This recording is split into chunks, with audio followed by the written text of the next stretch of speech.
बिस्मिल्लाहिर्रहमानिर्रहीम। आप देख रहे हैं गिल एकेडमी और मैं हूं शब्बीर गिल। न्यूजीलैंड के अंदर दहशतगर्दी में जो मुसलमान शहीद हुए हैं, पाकिस्तान की तजवीज़ पर 22 मार्च को OIC का हंगामी इजलास तलब कर लिया गया है। पाकिस्तान की तजवीज़ पर तुर्क सदर उर्दगान ने न्यूजीलैंड के वक्त पर इस्लामी तंजीम का हंगामी इजलास 22 मार्च को इस्तांबुल में तलब किया है और तमाम ममालिक से तुर्की ने अपील की है कि तमाम के वज़राए ख़ारजा शिरकत को यकीनी बनाएं। और इस्लामाबाद में प्रेस कॉन्फ्रेंस करते हुए शामुल कैशी ने बताया कि न्यूजीलैंड वाक़े पर तुर्क वज़ीर ख़ारजा से रब्ता हुआ और पाकिस्तान की जानिब से दरख्वास्त की गई कि OIC का इजलास तलब करें।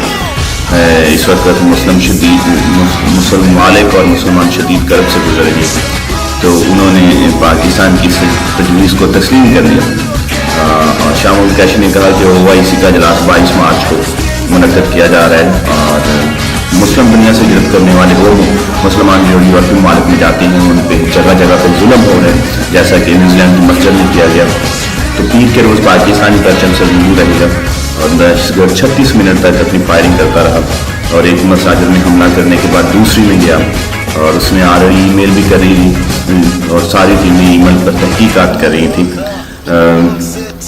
उन्होंने कहा कि पाकिस्तानी निज़ाम नई मस्जिद को खराज तस्लीम पेश किया जाएगा। गोलियां लगने के बाद भी हमलावर को रोकने की कोशिश की और उन्हें 23 मार्च को आज़ाद देने का ऐलान किया।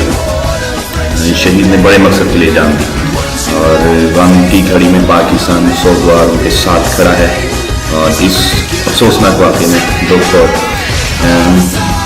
ताज़ियत का इजहार करता है।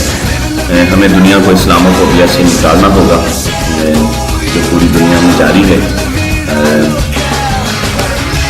तो OIC 22 मार्च को देखते हैं क्या फैसले लेती है। उम्मीद है कि आपने हमारा चैनल सब्सक्राइब कर लिया होगा और अगर नहीं किया तो चैनल सब्सक्राइब कर लें, बेल आइकन को भी क्लिक कर लें ताकि उर्दू लॉन्च वीडियो आपको मिले। Thank you.